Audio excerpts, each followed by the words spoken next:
Selamat sore Bapak dan teman-teman sekalian. Kami dari kelompok 6 akan mempresentasikan hasil tugas UTS kami dalam bentuk video. Sebelum kita mulai, perkenalkan nama saya Helmi Yen Kusuma dan 3 anggota saya, Yulianus Yandai, Yosepiam Kabe, dan Yohanes Odu Peragi. Oke, baik, kita masuk dalam tugas 1. Tugas 1 yaitu cara kerja dari direct access dan sequential access. Direct access dan sequential access terdapat shared read atau write mechanism. Setiap blok dan record memiliki alamat untuk unik berdasarkan lokasi fisiknya. Akses dilakukan langsung pada alamat memori. File merupakan logical record dengan panjang tetap yang memungkinkan program membaca dan menulis record dengan cepat tanpa urutan tertentu.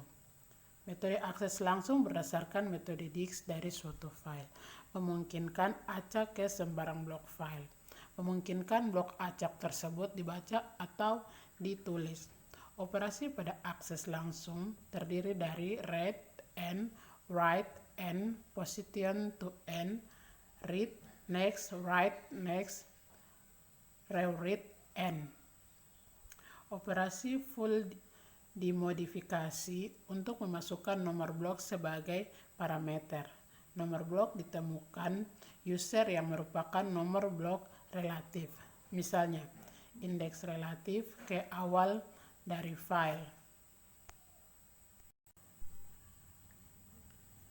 Metode ini mengizinkan sistem operasi menentukan di mana file ditempatkan dan mencegah user mengakses posisi dari sistem file yang bukan bagian dari file tersebut.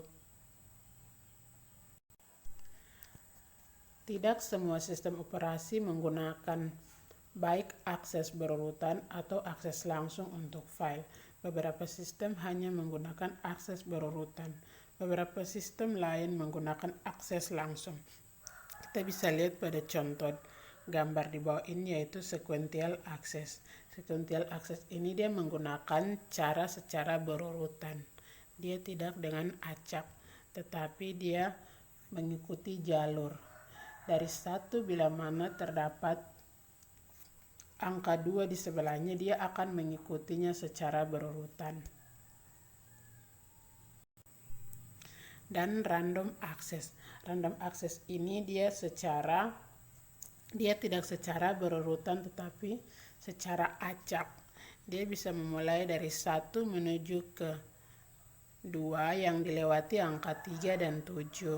Dari 2 dia bisa melewati angka 8 sama 6.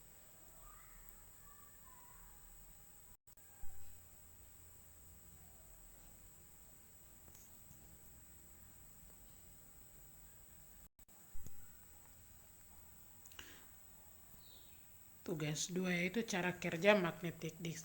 Penyimpanan magnetic disk merupakan media penyimpanan yang termasuk ke dalam penyimpanan sekunder. Secondary storage yang paling banyak dipakai pada sistem komputer modern. Kelebihan dan kekurangan. Yang pertama, kelebihan kapasitas penyimpanan pada media ini lebih besar daripada media penyimpanan lainnya. Yang kedua, kekurangan. Harganya lebih mahal jika dibandingkan dengan media penyimpanan lainnya. Cara kerjanya yaitu pada saat magnetic disk digunakan, motor driver berputar dengan kecepatan yang sangat tinggi.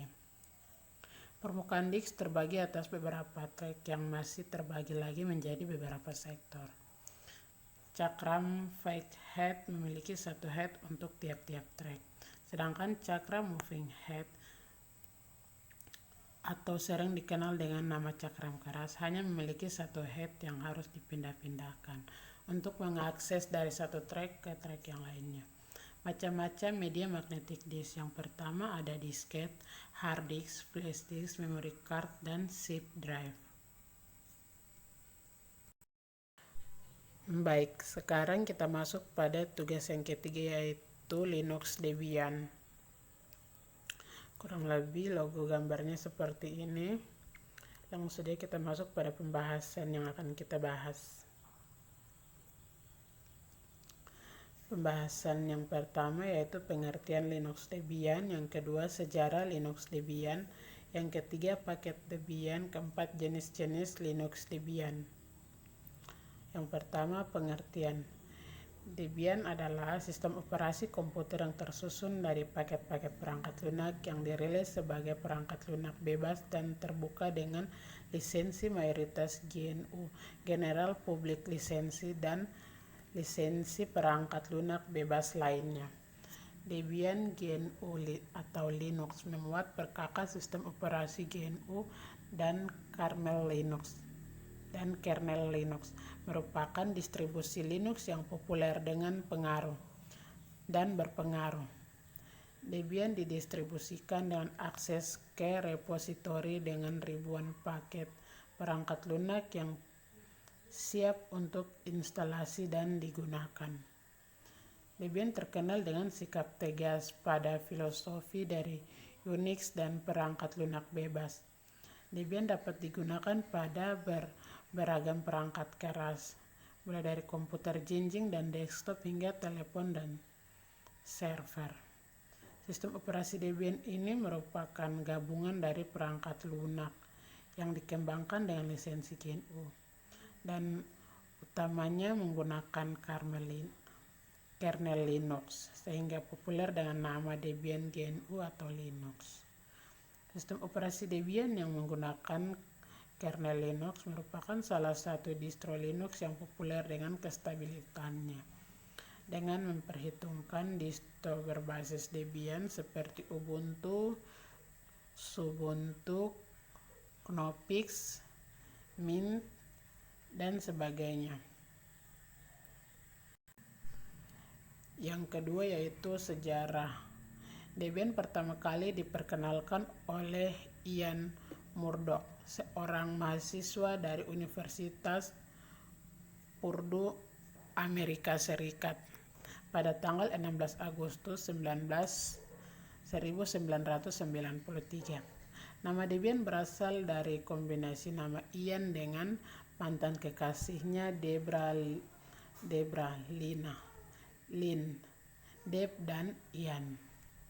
Proyek Debian tumbuh lambat pada awalnya dan merilis versi 0,9x pada tahun 1994 dan 1995. Pengalihan arsitektur dimulai pada tahun 1995, versi 1.x dimulai tahun 1996.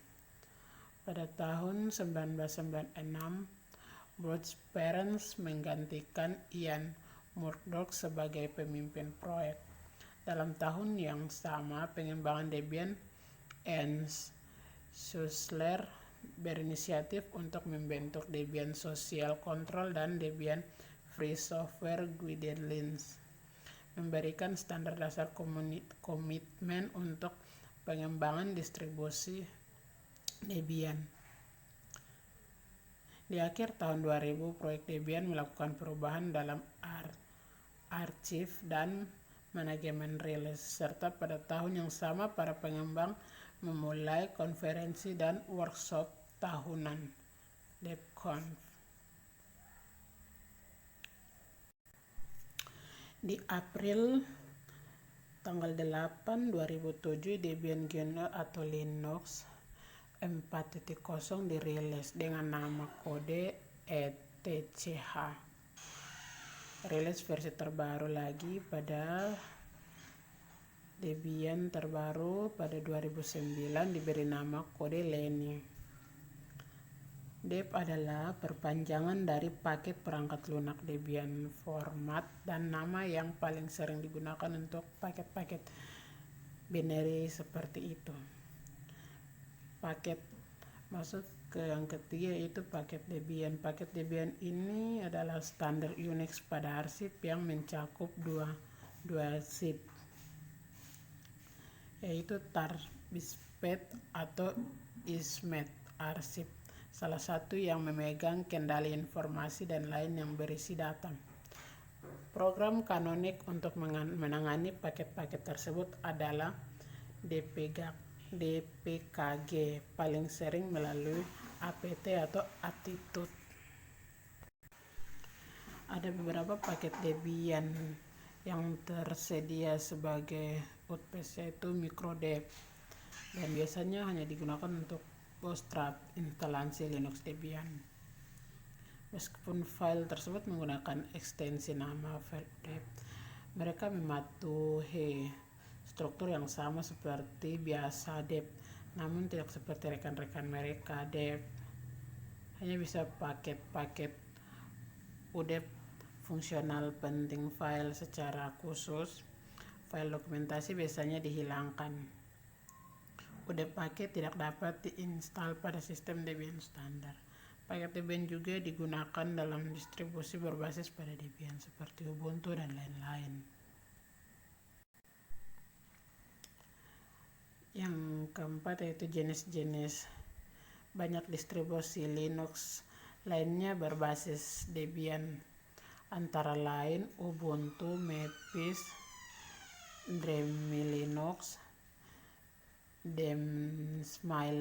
Smile-Linux, Sunrose, Knoppix, Backtrack, Linspire, dan edisi Debian dari Linux Mint. Sekian dan terima kasih presentasi tugas UTS kami. Bila ada salah kata, mohon maaf. Sekian dan terima kasih.